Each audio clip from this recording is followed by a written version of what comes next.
What's good, y'all? It's Vijuel. I'm gonna be working on the slave cylinder for this 2000 VR6 Jetta and MK4. See what happened? I was leaving work and I went to put it in reverse to leave work, get out of the parking lot, and my transmission jammed up on me. It just seized up. It got stuck in reverse. I couldn't get it out. I had to shut the car off, trying to work the gears out, and eventually it came loose. I just kept throwing it in different gears while it was off, just trying to break loose whatever was in there. It took a little while, but it ended up freeing itself, and it was fine ever since. But that's an indication that the it could have been a freak accident too, but it's an indication that the slave cylinder could be bad. And this is a slave cylinder for this MK4 Jetta.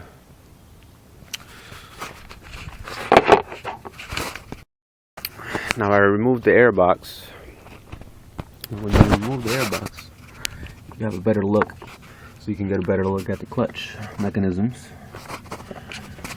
If you see in here, it's hard to see. I film from my phone, so I apologize for the shitty quality all the time. But down here you can see this wire. It's attached to the slave cylinder. It's right down here. This is your mount, and you can see it right there, and that attaches to the transmission. It's hard to see, but that's what it is. It's this piece right here. Now it only has it has two Torx Allens and the brake line going to it, because the fluid used is your brake fluid. It shares the same reservoir for the hydraulic.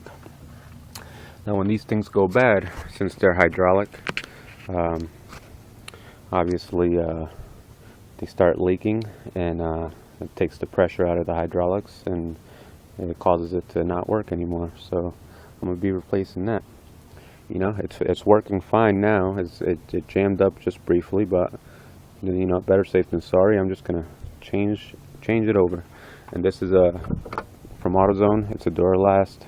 Not the best brand at all. I don't really recommend this brand for anything, but it was about $53, and it was an order.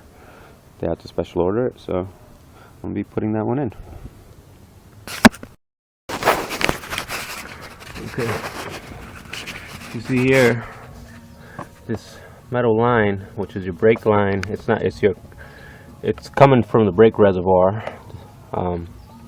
VR6 is a .4, but it shares the line, and it goes right into the I can't see very well through the camera. I'm pretty sure I'm capturing the image, but right here where my finger is, the line goes into. Now it has a C-clip, just like that. You have to pop that out. I just took a screwdriver. It has a little indentation where you can stick in there, and you turn the screwdriver flathead, and it'll slowly pop out, and then grab a pair of needle nose pliers and pull it up. Now once you got that clip off, there's work on the two Allens right in there that are attached. Now the shift, you can move this around. It's going to be a bit of a tight fit in there with the cables, with the clutch cables going in. Do yourself a favor, get yourself one of these magnetic tools, because you're probably going to drop the tool a lot, the socket, trying to get in there. I used one of these, a ratchet, a screwdriver, and one of these extensions. Not too big. It's got to be this size, or maybe a little smaller. But use the extension, as I'm looking at it right here, to undo the screw on the left. Now you don't need an extension to get to the right side. There's enough space there. Not enough really space to crank. You could only go very little at a time, but there's enough space where you don't need an extension.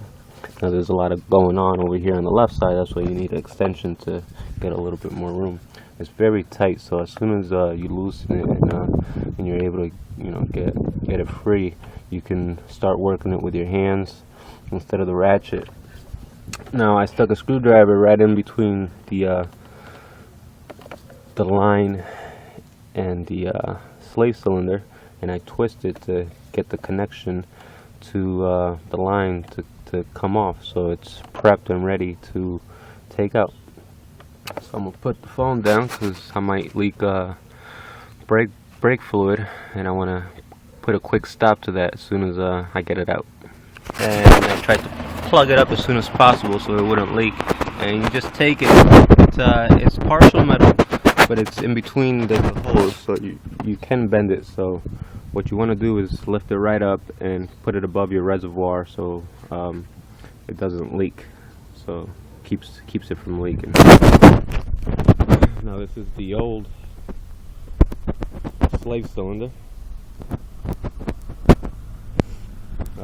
Usually, well, I just pushed in the, you can see the fluid when I push it on the hydraulic. Whoop, there it goes. So it doesn't really look like it's damaged. I'm gonna undo this boot and see if there's any damage, some oil coming out of the hydraulic. Alright guys, so I put the new one in, and the screw on the left is really a bitch. There's not a lot of room in there unless you start taking stuff out. You don't have to take the stuff out, you can get to it. I tried a few different things. Right now the best thing that's working is this little wrench. And you gotta go little by little, very small turns, so it's gonna, you know, just be patient with it and just keep going little by little until you get it nice and snug. Okay, so I got it in. What I used to get it in was one of these 13mm open face. I used the closed loop for the left side and the ratchet for the right side. At times I add the small extension so I can work better around all the mess going on. So I got the hydraulic, the brake line in, got the clip in, and everything's good to go, it looks like. Now I gotta bleed the clutch. Now to bleed the clutch, you're gonna want to pump the clutch, and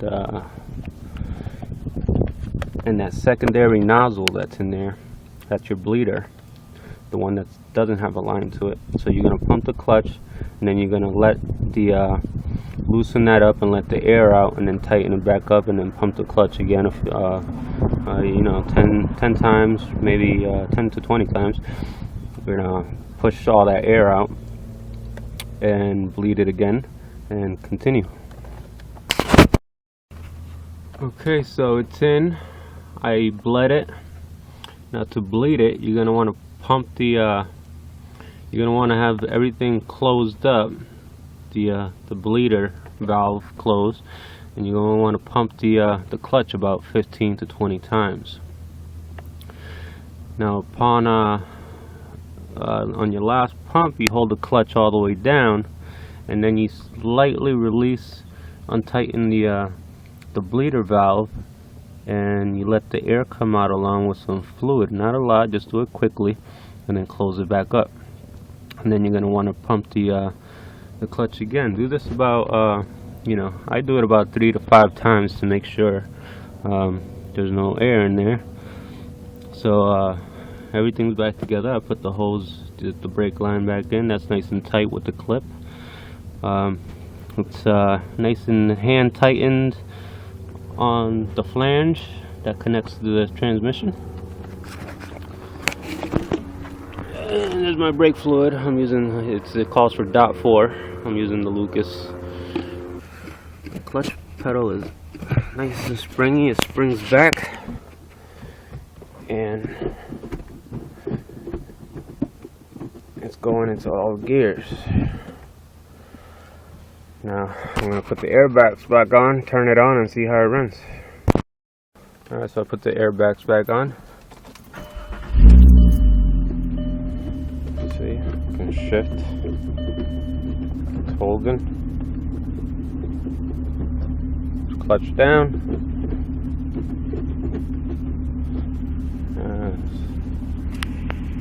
See, it's let off the clutch, and it goes.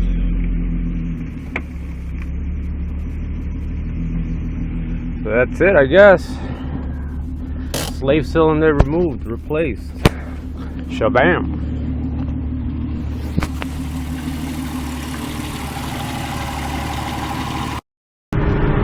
I'm taking out for a ride just to see how the clutch feels, and everything seems pretty good.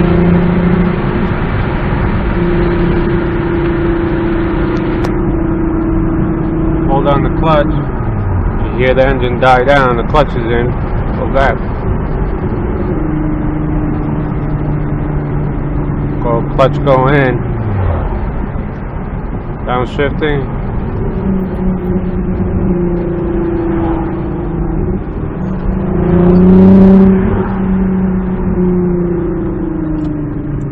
So everything seems fine.